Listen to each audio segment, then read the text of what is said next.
a licitações e formação e execução de contratos aconteceram face às deficiências organizacionais presentes nos municípios afastados de Teresina e que a decisão embargada não cuidou de analisar que inexistem indícios de desvio de verba pública ou de desvio de finalidade. Outra omissão apontada pelo embargante teria ocorrido na ausência de verificação da causa motivadora para o não recolhimento de encargos sociais devidos ao INSS, o que teria ocorrido em razão da contratação de banda musical sujeita ao pagamento do Imposto sobre Serviço e não do INSS. Alega o embargante que a decisão também foi omissa na avaliação dos pagamentos de pensões a ex-prefeitos, vez que ficou exaustivamente demonstrado que não ocorreu qualquer irregularidade, pois tais despesas são autorizadas pela Lei Orgânica Municipal e, no caso de alguns dos beneficiários, amparadas em decisões judiciais. Por derradeiro, traz à baila outra omissão que teria se verificado quando da análise da denúncia referente à reforma em escolas públicas. Em inspeção in loco realizada no município, a IOSP apontou superfaturamento das despesas no montante de R$ 48.607,16. Segundo o embargante, a fiscalização da IOSP demonstra fragilidade, visto que foi efetuada após mais de 3 anos da conclusão das obras e carece de fundamentação. Ao concluir, pugna pelo conhecimento dos embargos interpostos e seu provimento, com a consequente modificação do julgamento das contas de gestão da Prefeitura Municipal de Campinas, exercício 2008, de irregulares para regulares com ressalvas. É que ainda a exclusão do débito imposto pela decisão embargada. É o que basta relatar com relação às contas de gestão. Com relação às contas do Fundeb, a gestora é a senhora Alba Ibiapino de Moura Rodrigues. Discorre de igual maneira ao gestor municipal, dizendo que houve omissão na decisão. E passa a tecer considerações sobre o atraso do envio dos balancetes mensais, dizendo que não poderia ser julgada com o mesmo rigor dos gestores empossados em 2005, visto que somente assumiu as funções de gestora em meados de 2007, após o afastamento do ex-gestor municipal. Ademais, não teria encontrado os documentos referentes aos gastos realizados na gestão que a antecedeu, o que gerou o atraso de sua própria prestação de contas. Entende caracterizada a omissão da decisão embargada por esta ter deixado de analisar a situação fática da embargante. Com relação à ausência de peças exigidas pela Resolução 1605/2007, alega que a falha não poderia ensejar a rejeição das contas. Ao referir-se às falhas referentes às irregularidades identificadas nos processos licitatórios, a embargante afirma que estas ocorreram em razão das condições fáticas que encontrou a assumir a gestão do Fundeb, bem como pelas deficiências organizacionais presentes nos municípios distantes de Teresina. Entende que ocorreu omissão na decisão, pois esta não cuidou de analisar a inexistência de desvio de verba pública ou de desvio de finalidade. Pugna, por fim, pelo conhecimento dos embargos, com a consequente modificação do julgamento das contas de irregulares para regulares com ressalvas. É o relatório, então passo a emitir o meu voto, senhor presidente. Mais uma vez, a rediscussão que eu já levantei, o que se verificou ainda agora mais aclarado com o relato que se ouviu, é que o advogado do gestor está querendo rediscutir a matéria. Rediscutir uma matéria, não apontou uma deliberação que objetivasse corrigir no acordo. Ele rediscute a matéria, coloca que as irregularidades deveriam ter sido relevadas pelo tribunal. Isso caberia em sede de recurso de reconsideração e não embargo de declaração. Então, o que se constata é que, como não ficou caracterizada a obscuridade, omissão ou contradição do acordo objetivamente falando, é que se quer que esse tribunal, em casos semelhantes, não conheça desses embargos, não sejam recebidos como embargo de declaração, mas sim como mera petição. E não suspendam o prazo para interposição dos demais recursos, assim como já vem decidindo o TCU. No presente caso, não pude vislumbrar objetivamente onde esse advogado pretende corrigir a decisão do tribunal. Isso caberia na forma de recurso de reconsideração, mas não na forma de embargo.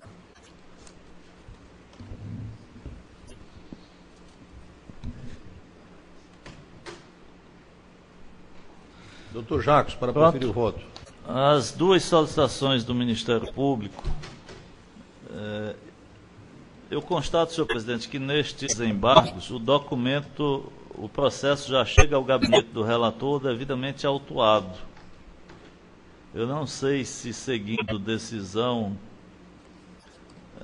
deste plenário, mas não há despacho aqui do relator determinando que sejam os autos, seja, aliás, a petição autuada como embargos de declaração. O documento já chega autuado no gabinete. De forma que eu não posso, neste momento, dizer que isto não se trata de embargos e sim uma petição qualquer. Já foi autuado pela Secretaria do Tribunal. E eu vou tratá-lo como embargos efetivamente.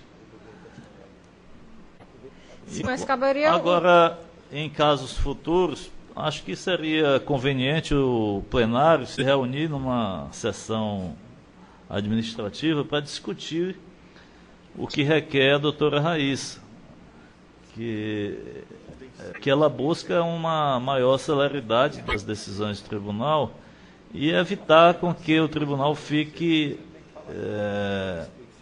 em prejuízo ainda maior, porque além de analisar as contas, é claro que esses embargos não vão ao Ministério Público, não vão ao órgão técnico, mas ele toma tempo do relator, é verdade. Então fica uma questão aí para ser discutida, assim como também a eventual aplicação de multa por litigância de má-fé. Eu queria pedir para marcar isso. Mas no... ser discutido, então, uma sessão.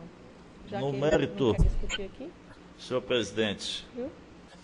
Uma forma de que o relator pudesse avaliar esse conhecimento desse recurso. no mérito, para...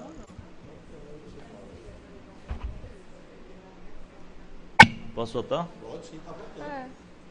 Então, para o recebimento dos embargos de declaração, é indispensável que os requisitos exigidos no artigo 155 da Lei 5.888 de 2009, combinado com o artigo 439 do Regimento Interno do TCE Piauí, estejam presentes.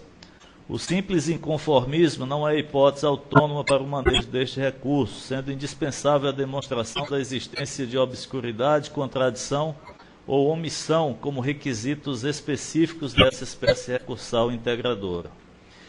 Inexistindo na decisão as omissões alegadas, não se torna possível o conhecimento dos embargos de declaração em apreço.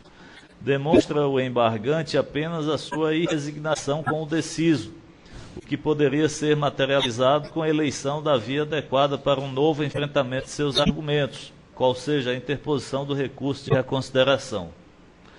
É disso, porém, que os embargos de declaração não se prestam à rediscussão do mérito. Em verdade, não há omissão a ser suprida na decisão embargada. O julgador não está obrigado a fazer referência em seu voto a todas as alegações formuladas pela parte.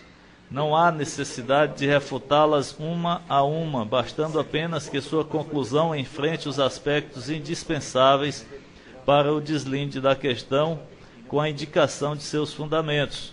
Corroborando o entendimento acima esposado, cito os seguintes precedentes. Em síntese, o juiz não está obrigado a responder a todas as alegações das partes, quando já tenha encontrado motivo suficiente para fundar a decisão, nem se obriga a ater-se aos fundamentos indicados por elas e tampouco a responder um a um todos os seus fundamentos.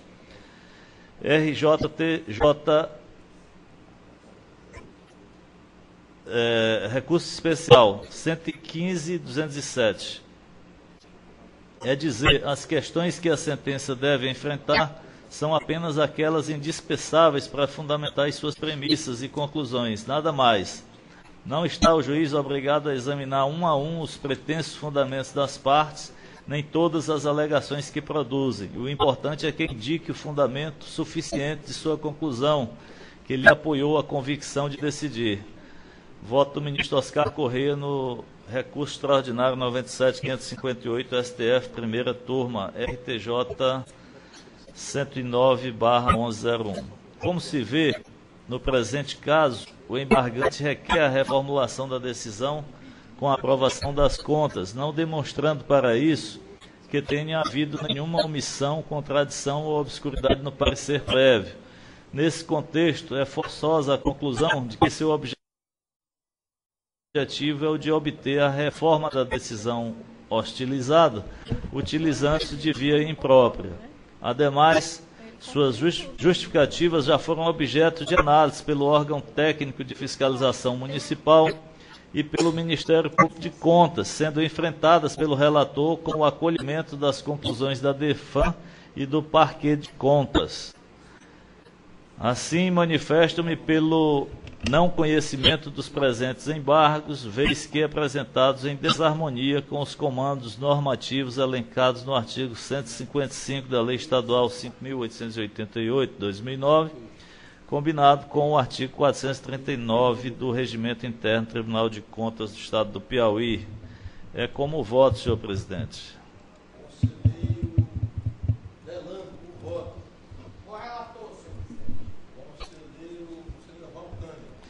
Senhor presidente, esse voto eu fiz em relação às contas de governo, mas o teor é o mesmo mutatis mutandis com relação às contas de gestão e às contas do Fundeb. É assim que Delano também vota? Com o relator. Conselheira Voltani. Com o relator. Conselheira Filho. Relator. Relator.